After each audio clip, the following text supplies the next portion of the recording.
రామాయణం 47 వానర వీరుల సహకారంతో లంకకు వారధి నిర్మాణం.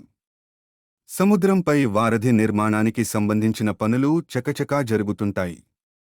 నలుడు, నీలుడు ముఖ్యమైన పాత్రను పోషిస్తూ ఉండగా ఇతర వానరవీరులు వాళ్లకి సహకరిస్తూ ఉంటారు.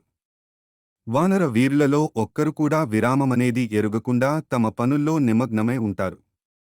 ఒక్క క్షణాన్ని కూడా వృధా చేయకుండా వాళ్లు పడుతున్న కష్టాన్ని చూసి రాముడి కళ్ళు చెమ్మగిల్లుతాయి. వానరులు అందిస్తున్న సహాయ సహకారాలు మరిచిపోలేనివని లక్ష్మణుడితో అంటాడు. ఇలా సముద్రంపై వారధి నిర్మాణపు పనులు జరుగుతూ ఉంటాయి. అక్కడ రావణుడి మనసు అల్లకల్లోలంగా ఉంటుంది. రాముడు వానర వీరులతో కలిసి లంకానగరానికి రావడం తప్పక జరుగుతుందని ఆయన మనసుకి అనిపిస్తూ ఉంటుంది. తన తేజస్సు, తన సభా భవనం యొక్క తేజస్సు తగ్గినట్టుగా అనిపిస్తుంది. తనలో ఇదివరకటి ఉత్సాహం, ధైర్యం తగ్గాయేమోననే ఆలోచన కలుగుతుంది. తనకి అలా అనిపిస్తుందా? లేక నిజంగానే అలా జరుగుతుందా? అనే సందేహం ఆయనను సతమతం చేస్తుంటుంది. ఎక్కువగా ఏకాంతంలో పచార్లు చేయడానికి ఆయన అలవాటు పడిపోతాడు.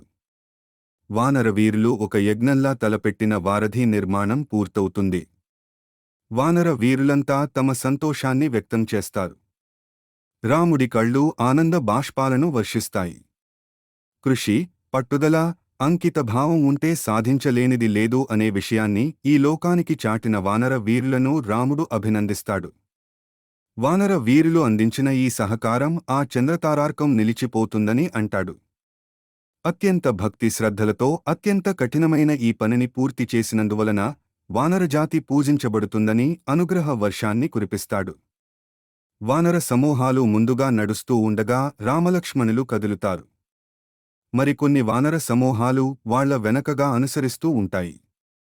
వానర సైనికులు జయజయ ధ్వానాలు చేస్తూ ముందుకు సాగుతుంటారు.